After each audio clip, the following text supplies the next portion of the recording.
All right, we're on the podcast now with Des Linden. Des, welcome to the MTA podcast. Thanks for having me. Excited to be here. Oh, it's our pleasure. We've wanted to have you on the show for a long time, and we've thanks to Koros, we were able to make a connection. Are you in Michigan? I am, yeah. Up in the northern part, so Charlevoix. Have you ever done the Charlevoix Marathon? I have not, but my husband's actually running it this year to try and get his BQ. So Oh, I'll be out nice. there Oh, cheering him cool. on. Yeah.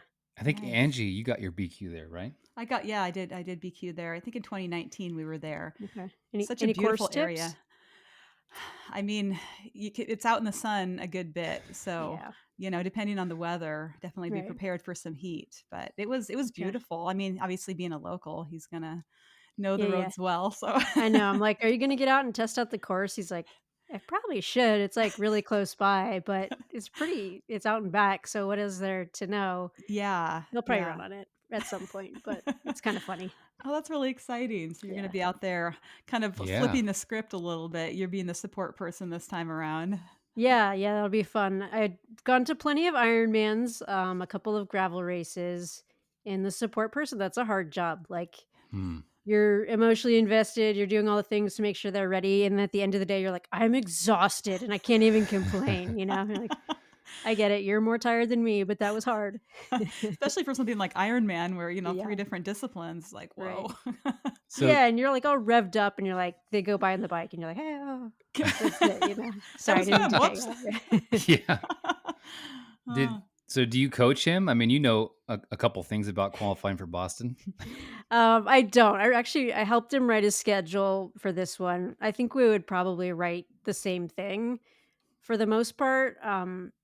And yeah, like we talked about it or whatever, and like he's changed some things around. But Yeah. yeah, I'm not big into coaching. I just feel like it's such a huge responsibility.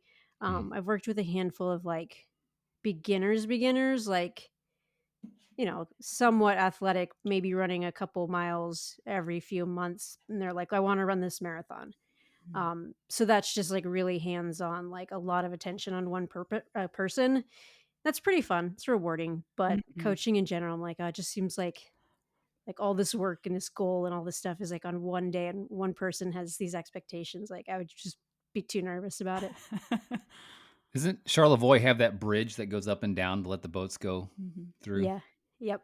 We Angie did that as her Michigan marathon because she did every state, Nice. and we rented a boat the couple days before, and we were pulling the kids in a tube, and we got boarded by the Coast Guard Uh-oh. just as a practice drill. They were So, just checking to make sure we Kids had were life vests having and drinks on the boat.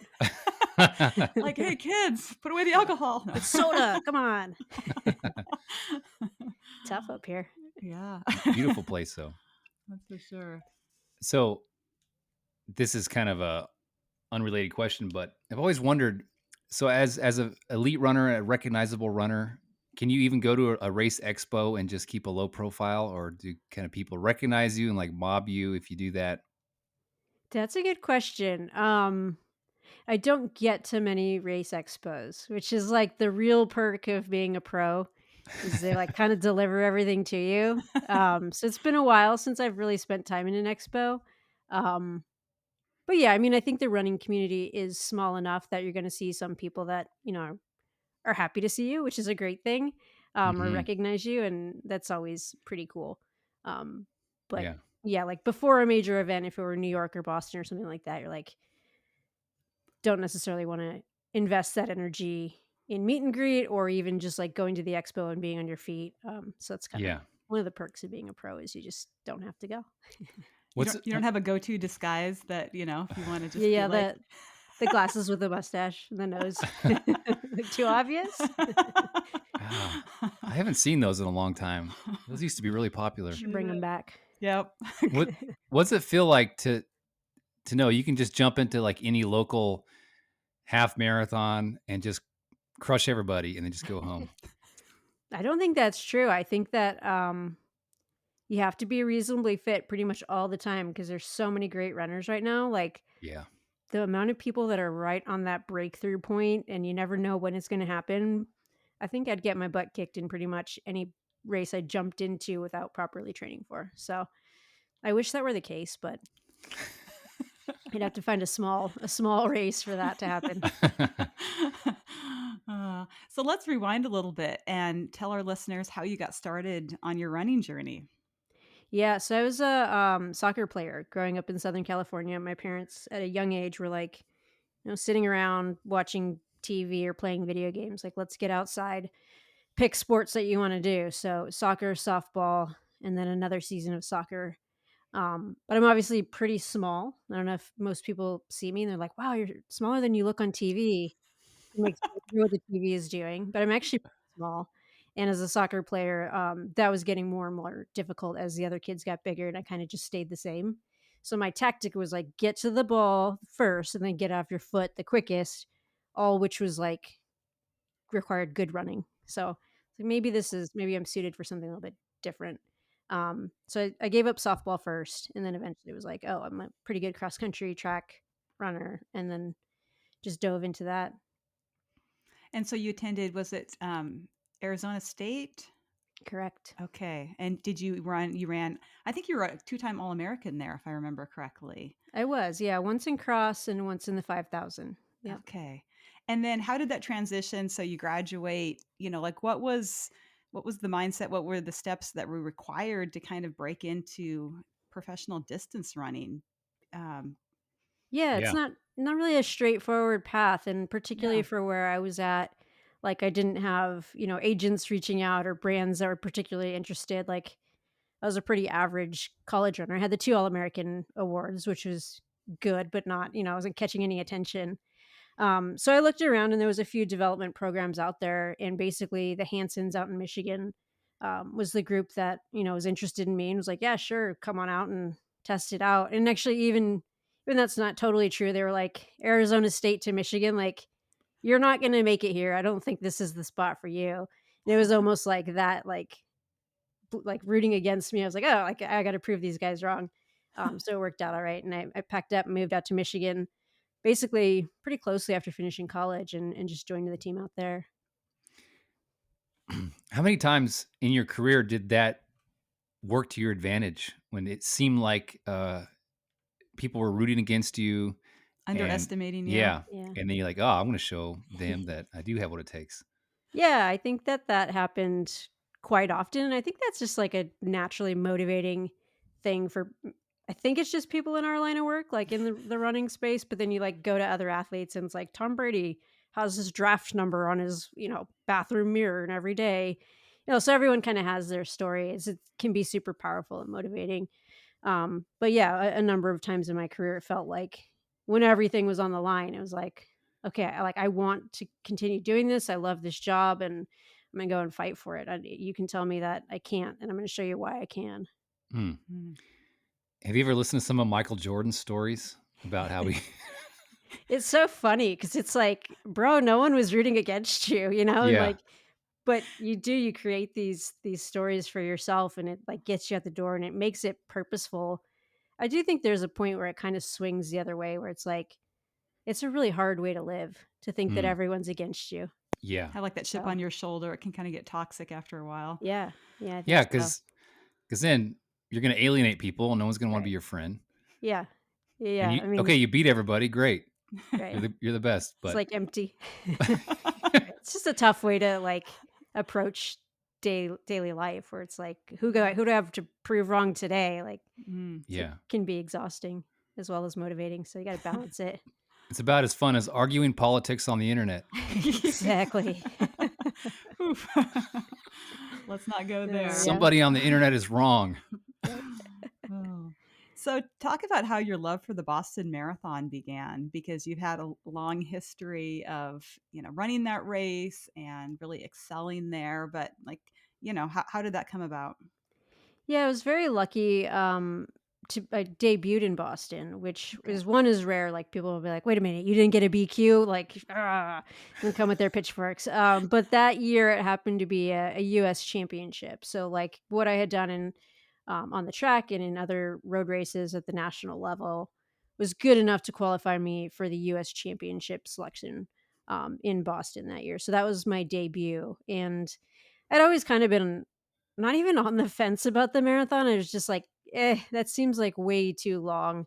Even the 10K on the track, 25 laps, like it just felt like if you're not good at this one thing, just run longer, you know? And so I wasn't really sure about it. The prior fall, my teammates ran Chicago, and it was like we were all marathoners at the beginning, and then they finished their race, or sorry, we were all runners at the beginning. They finished their race, and they were marathoners, and I was just a runner, and I was like, oh, wait a minute, like now they have one up on me, so I got to go do that as well.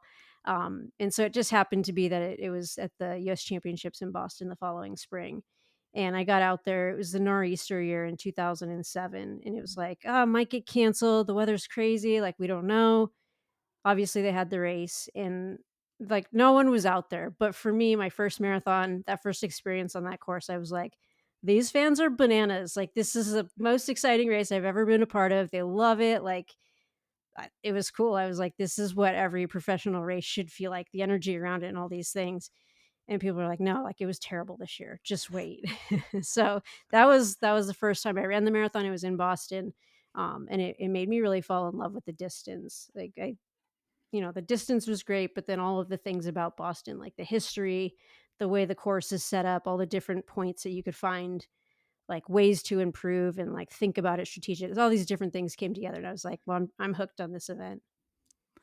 And you never really know, like you said, like what the weather is gonna be like. Some years it's hot, some years it's cold. It seems like there are always those factors that go into it. And even if you repeat a marathon, it's never the same. You're racing against different people, like all Mhm. of that. Um, it Yeah. was, obviously so inspiring to see you push through the really terrible weather in 2018 and win. Kind of talk about your mindset during that race. Did you consider throwing in the towel? Like it would have been very legitimate. Many runners did. It was so rough out there. Or maybe you got excited because you thrive in Mm. that kind of weather. Yeah, it was a mixed kind of a mixed feeling. There was, like, this is definitely good for me because I think a lot of people will get to the start line, stand out in that rain for like 3 minutes and just go like, "Oh, this is terrible." I'm immediately counting myself out. Like, you just put yourself in the negative mindset before the gun even goes off. Whereas, like, training in the northern part of Michigan, and that's, like, not ideal, but it's not something we haven't like, I've run in that before, Hmm. and it's uncomfortable, but I know how to manage it, or I know how to dress for it, or I know how to, like, be okay with it, and so that's, like, one thing I was like, "Well, this is probably advantageous for me just from the mindset part of it." But on the flip side, it was also like, you know, this is a thing where if it is going south and your like core temperature drops or you're not having the right day and you're out there too long, the recovery is going to be really hard because it's just tough on your body. So Mm. also don't be afraid of like, it's not my day and let's just throw in the towel. So it was like balancing those two very extreme, thought processes and like making sure you're not throwing it in too early, but you're also not damaging your body for what might happen down the line.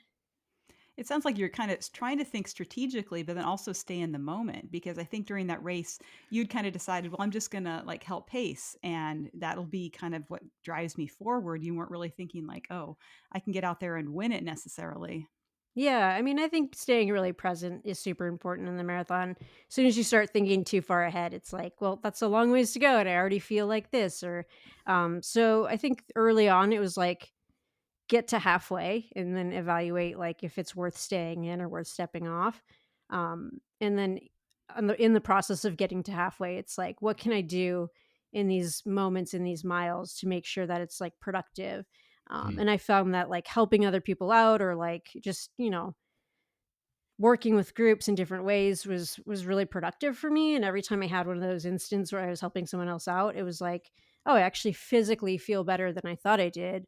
Or you notice like, actually everyone is hurting right now, so I'm not in any different situation. Like there's no reason to count myself out at this point. Excuse me. Yeah, is that like a psychological strategy? Just to kind of get your thoughts outside of yourself. If you're focusing on helping your teammates, then you're not so focused on what's uncomfortable. Yeah, I think it's, like, it's very task oriented. Like, I can help this person achieve this thing, or even if it's with yourself, like I just need to get my like I just need to get to the next mile marker, get to the next bottle. Then you've created objectives and you're successfully completing them, right? So then it's like, oh, I did that, check. What's next on the list to do? Instead of, thinking about things that are way too off in the future, and then you're not successful and you start to kind of unravel a little bit when it's not going well. Mhm. What was it like to win, and how did life change for you after that? Did things get, like, really crazy?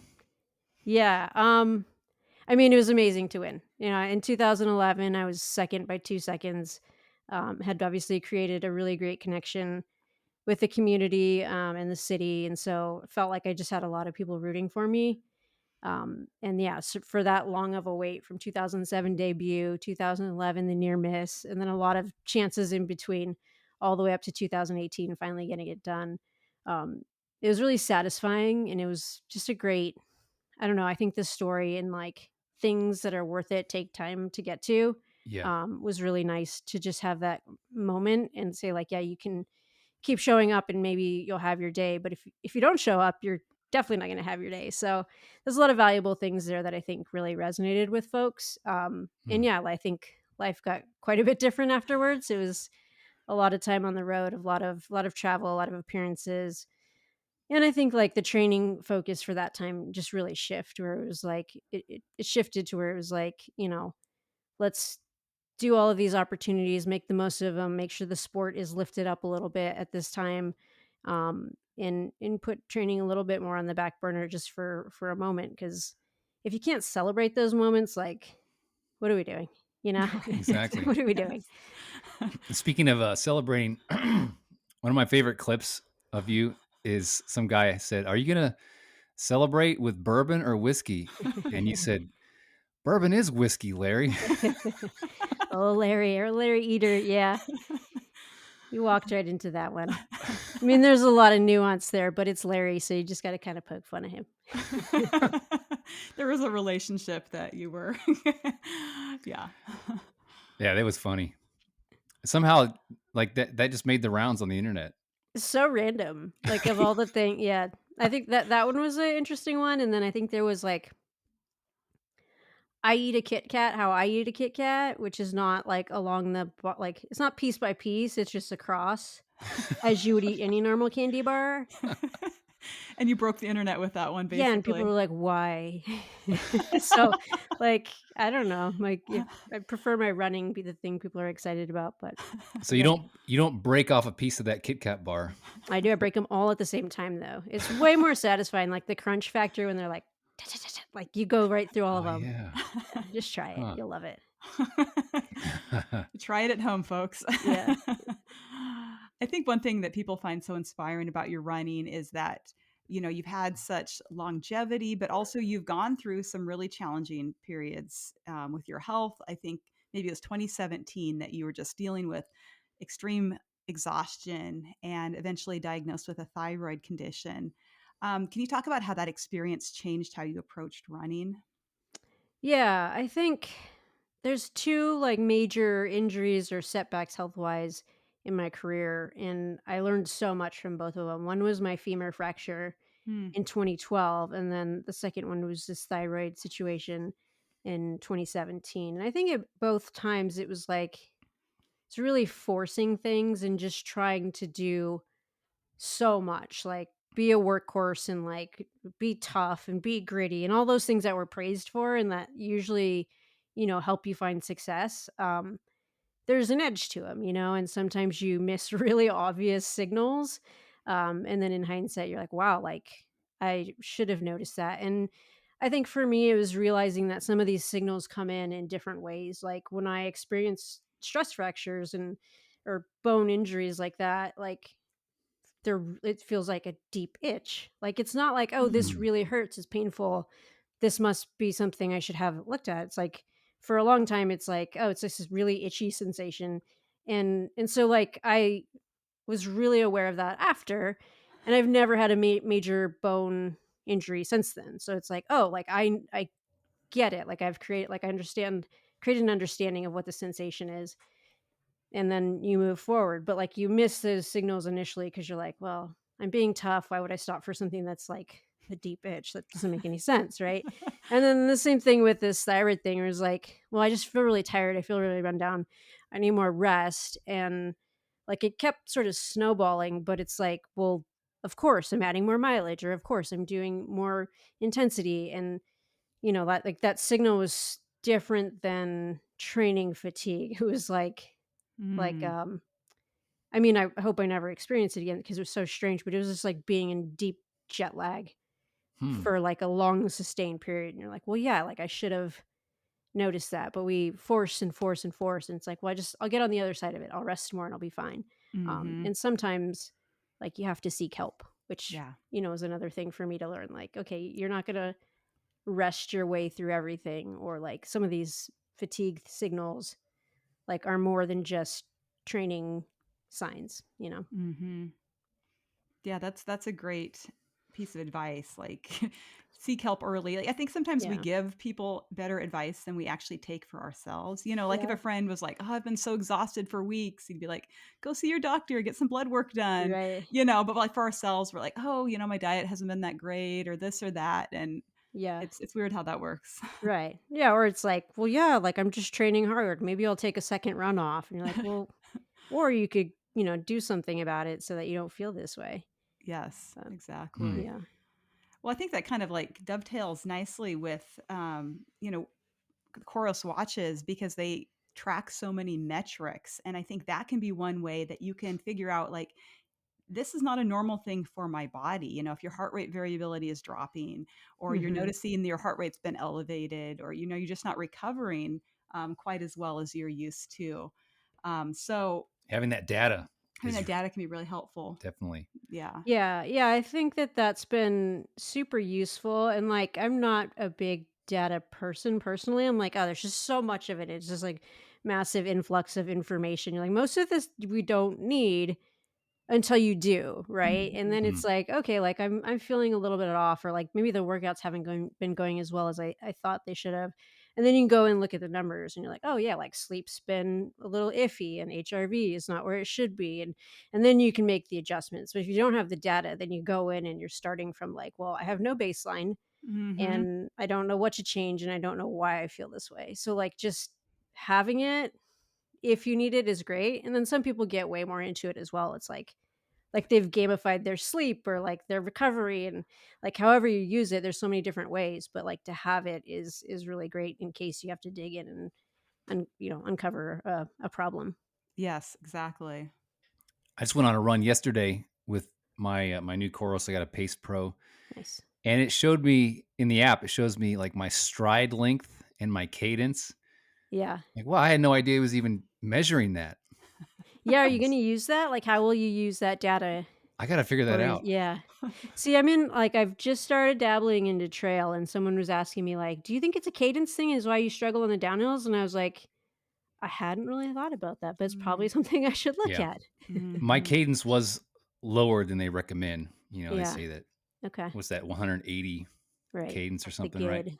good. But I did do a lot of walking because there's a lot of uphills, and it was a Oh, I trail run. see. Okay. But Well, trail throws everything off. It does. yeah, It's like a whole different beast, and It I is. think having, as you run trails more, you kinda get that data and you kinda know what the normal, for the route for whatever, type of Mhm. trail you're on. Of course, then the weather can throw kind of a monkey wrench into Sure. it too. You're just, like, used to, and then summer comes, it gets hot all of a sudden, you're not acclimated, your body's like, "What are you doing?" So Right. It's always some new variable to work with. exactly. So Coros watch do you have? What do you wear usually? I have a Pace Pro right now that I really Mhm. like. I got it before New York last year, and they like fine tuned some things right before the race that you're like, oh, this is magic. Like just that bright screen and being able to see the Yes. splits. oh wow, And it does manage the city pretty well, which is always the question, like when Mhm. you're in the city and it's bouncing around the buildings and you're losing signal and you're finding it like manages that pretty well. Um, and it held up pretty well on the trail out at Western States as well. I was out there running around and, so from city to the middle of the woods, I've enjoyed the Pace Pro quite a bit. Yeah. yeah, that's a really good point because we will have runners email us, they'll look at their data, you know, I don't know what watches they're using, but it could be any watch, and they'll look at it and they'll see, I just finished a marathon, but it shows I ran 27 miles. What's going on? Like, well, you probably were not running the tangents for one. You're probably weaving around, and then The algorithms are just the city does Yeah. mess you up though. Like mhm. being inside a big city like that does mess it up sometimes. You don't get to count that as your PR though. Like, Right. people will plug it into their app or whatever, Strava, Trackster, and they're like, "Yeah, but it says I ran 2:02." I'm like, "Yeah, you didn't." Like, you had to adjust it to the course. Or 27 miles. I'm an ultra marathoner. Yeah, right. Yeah, that's exciting that you're getting into trails and potentially, or maybe not potentially, ultras. Are you doing ultras too? Yeah, I'm, considering it. I'm definitely pacing my friend Joe McConaughey at Western States, so I'll do, Wow, from Forest Hill to Rucky Chucky, which is Mhm, only 16 nice. miles. I know, mhm. I'm learning the lingo, so you can look that up on the map if you're unsure. But That's yeah, a it's river crossing, right? Rucky Chucky. yeah, I don't know if I'll go across or not. Okay. I don't think I'm required to.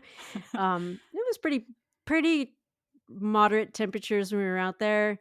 It's probably gonna be hot when I make it there. Mhm. But I do Hmm. feel like you see the photos and it's, like, up pretty high on folks, Yep. and I'm a little shorter than most folks, so I just feel like it's gonna be a task that I'm not sure I'll be helpful on the other side with for Joe anymore, You're but like, we'll "Can I get see. some floaties?" Yeah, exactly. When we get there, we'll see what happens. Maybe I'll be really motivated to make sure he's, like, on a roll. So that's coming up really soon. I'm excited for that. My quads just recovered from the training camp, so ready Wow. to destroy them again in a couple weeks, and then, um I'm registered for Tunnel Hill 50 miler, Wow. which, I think that's the game plan. Like, I was pretty unsure, I just got the entry, and then apparently on Ultra sign up, like, it's public. Oh. So, like, I got the entry, I didn't even pay for it, like, they just were like, "Yeah, here's a code, sign up." I'm like, "Oh, thanks." And then it was public, and people were like, "Are you oh, Des is entered, like, she's running it," and so now I almost feel The pressure's obligated. on. Yeah, I know, I'm like, "Oh." So I think I'll do that. Feeling pretty good about it. And I've been that's a peer pressured flat into it. that's a pretty flat ultra. Where's Yeah. that one at? Illinois, I believe. Mhm, It's like Okay. Vienna, Illinois, That's mhm, where a bunch something of like that. records are set, huh? At that Mhm. one. mhm. Yeah. Yeah. Wow. So So, what kinda course did you do when you set your 50K world record? it was very flat. It was out and Mhm, back a couple times mhm. and just on a bike path. So, smooth surface, no challenges. The only challenge was the distance, which was great for setting a record. I think that Tunnel Hill is fairly similar in which you go like out back and then another side out back, which for me, as a like, my daily routes, team out and back instead of team loop. So this is, like, right up my alley. You're mentally Yeah, prepared, you're yeah. physically prepared. Not physically yet, but I'm hoping that the training will come together. You're getting there. So this will be your Yeah. first 50 miler, correct? Yes, yeah. Any tips? You guys got tips for me? Whew. Don't do it. Don't even start. Actually, I was just looking back at Angie, your race recap of your last 50 miler. I was destroyed. It was not good. Um, You guys aren't selling me. This is well, a because rocky start. it's funny because we've recommended Coros watches before they became a sponsor. So I was Mhm. looking back on our blog, like when have we referenced it? And it was that race recap where Okay. she had to walk the second 25 miles because her Oh, hip, dang. and she's like, I was out Okay. there for like 11 hours, and then so you it was said, rough. I was really impressed that my Coros watch still had like 36% battery Battery life is still going. after I'd been out there all day. That is impressive. Yeah. No, but your first 50 miler went better. Yeah, it was good. I did the it was the what was that? It's ice on the Ice Age Yeah, it trail was up North on Face yeah, North Face Okay. 50 Endurance mile. Challenge. Mhm. Oh, Yeah, yeah. in So I haven't really Kettle Moraine yeah, so I State. really haven't done one with a lot of, like, elevation gain or loss. I've always picked, like, lower Pretty profile yeah. courses because I haven't lived at altitude and don't really, Yeah. you know? but someday maybe. Are you are you good on the technical stuff, or is that, like that's the challenge, is there's not a lot of training grounds for that? I'm really yeah, I mean, we're living near the Appalachian Trail right now, so Oh, we have, nice. we got lots Rocksylvania here, so lots of steep uphills and downs, but just we don't have the elevation to Okay. you yeah. just have to do lots of repeats. Yeah, yeah. Are you are you planning on running the whole time, or are you gonna take walk breaks, or what's that look like? For the 50? Yeah. Yeah, I think, I'm gonna try to take a big swing and see how fast I can go, so Wow. Mhm, we'll see what that looks like. I know the world record was set out there last year. Not mhm. sure if she's coming back to defend, but that would be kinda fun to just, Yeah. be in a race scenario and then all of a sudden you're going fast, but it all sounds good, and then after 30 miles, I have no idea what I'm getting myself into. So, It's all we'll uncharted see. territory. What's it Yeah. like after 30 miles? It depends. If you're walking, it's miserable. If you feel good, it's like, yeah, but Okay. Man, Yeah. that's exciting. mhm. So you announced that Boston this year was your final professional road marathon, and do you think you'll come back at some point just to, like, run it casually or, do you know yet? I mean Yeah, yeah, I think that's in the plans. I know, like, Ryan, my husband's trying to get his BQ.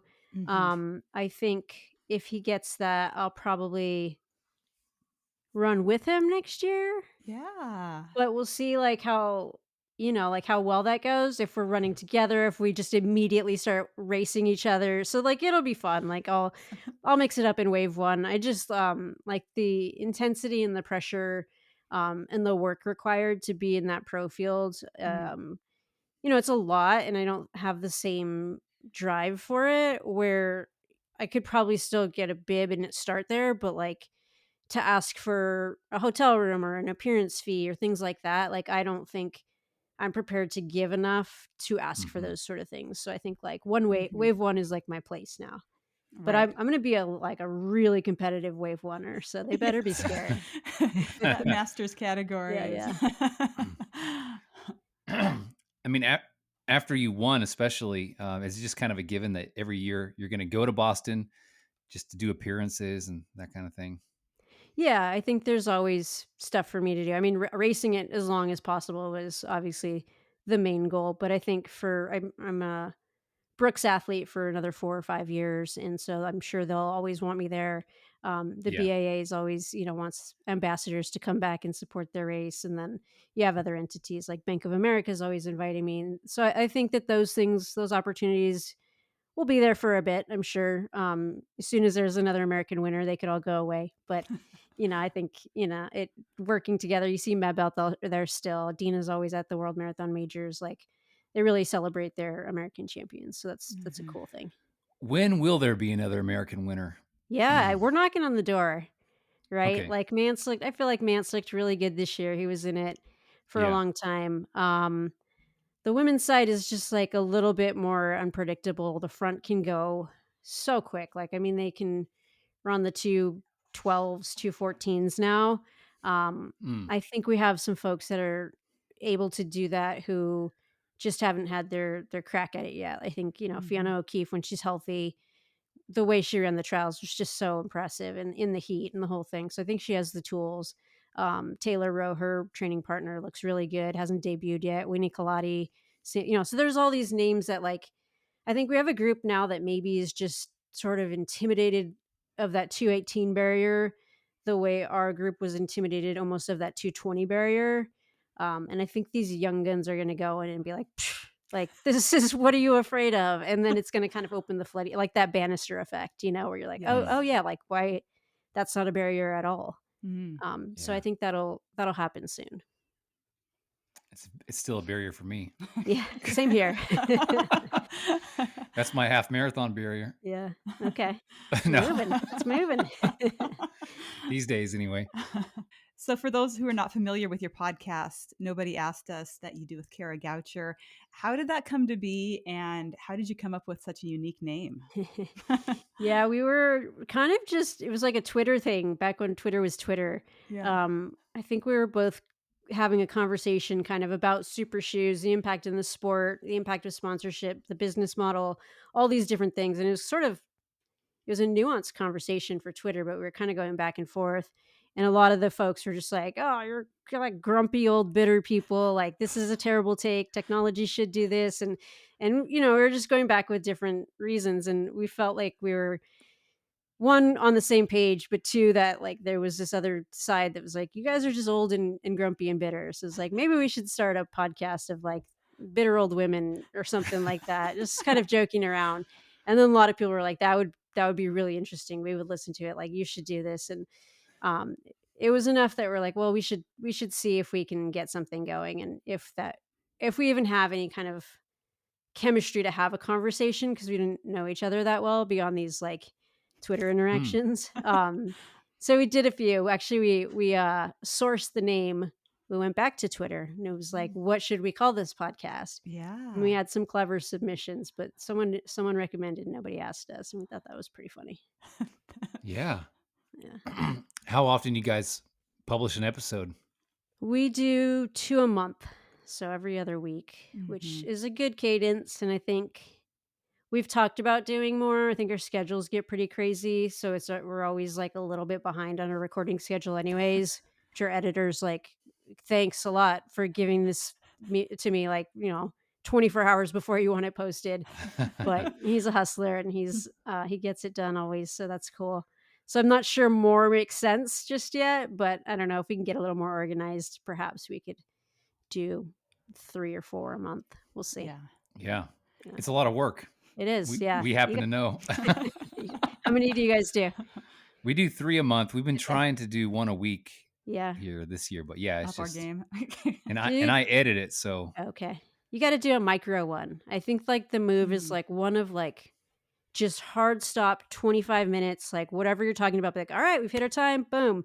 Mhm. Erin Andrews and Carissa, I can't remember her last name, but they're the, Oh, yeah. hosts of NFL, sideline commentary. They do one and they, like, have a hard stop, and you're be mm. really into it. It's almost, like, perfect because 'cause you're way into it, and then they're like, "Alright, gotta go, bye." Leave them wanting more, right? Yeah, Yeah. exactly. Then it's just like an easy, like, "Alright, record, done, boom." Yeah, I don't think we're ever gonna move to long form podcasts. That just seems Yeah. like it seems like an ultra marathon, honestly, so For sure. Uh, how do you guys source topics? Are there, listeners that ask questions? Is it you follow your own curiosity? I mean, how does that come to be?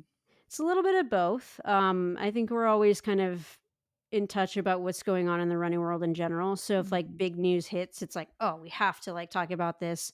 Um, and then I think we get a lot of like, hey, you should be talking about, or I'm like surprised you didn't talk about, or why didn't you talk about? Mm. And as soon as we bite on those subjects, like we're just not knowledgeable or like studied up enough.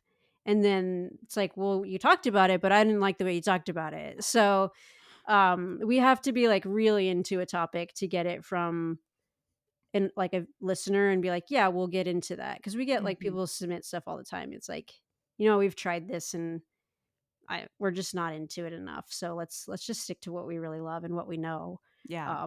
And we haven't run out of things yet. Not to say that won't happen, but there's always, the news is always rolling. So there's always something to talk That's about in the true. running world. Yeah, There's always gonna be a scandal of some for kind. sure. We love that. We love Human that. nature at work. Yeah, right. So if Super Shoes started the whole conversation, and I legit don't know this, like what is your opinion about the Super Shoes? Yeah, I think when they initially came out, and this is kind of the world where Kara and I came from, which was 2016. They were used at the Olympic trials. Um, really, the ag- I mean, you can argue for against the rules. Like there weren't supposed to be any implements in the shoes that would assist or aid or impact performance. I mean, I don't know what the exact wording was, and so a handful of Nike athletes use them without any other knowledge, like without the knowledge of anyone else that this was a different type of shoe. Hmm. And then it later came out, when they announced the Kipchoge sub 2. So one, we were both a little bit, I don't know, like it just felt a little uncomfortable that it felt initially like this was done in Covertly. secret, and yeah, Mhm. and it kind of broke the rules. And then as it was enrolled, like, and like, let's just make it legal. This is fine. Okay, that's fine. But it impacted, sponsorship and how brands wanted to manage elite athletes, like what company you would sign with, like what's your R&D budget, how do I respond, like all these different things in the running space. And ultimately, it was also like people are going to run so fast. Like any barrier you think exists, like this is going to change running fundamentally. It's different. It's a Mhm. different sport. So Hmm. those were all our concerns, which Yeah. I think tech always does that, but it was just such a massive leap all at once. And And it wasn't an so even playing field at first because for yeah, right. For that yeah. time, it was like, well, for a fair amount of time, a lot of Yeah. people were catching up, yeah, and so it was kinda Mhm. like, this feels a little uncomfortable," and we always held that opinion, and a lot of people were like, "Well, tech's part of the game, deal with it." I'm like, "Okay." I mean, I get it, yeah, but looking ahead, like, how much does this change the sport? Like, Mhm. are we on our way to just having wheels? Like, what are we doing, you know? Jet-powered shoes. Right, right, like, what's the end game here, you know? Yeah. So Yeah, that's a good question. Like, do you label records, like, before super shoes, after super shoes? Like, that's Yeah. it's a fair question, and I Mhm. think, you look at the all-time lists and how many of them are run before super shoes, like, it's pretty small numbers these days. Hmm. Mhm. So, So, what's been your personal experience using them? Have you tried them? yeah, I mean, that's and that's one thing that's kinda funny is, like, it's like, "Well, yeah, but you use them, like, you're obviously not against them." Like, "Well, you have to, like, you absolutely Hmm. have to, and they're not banned."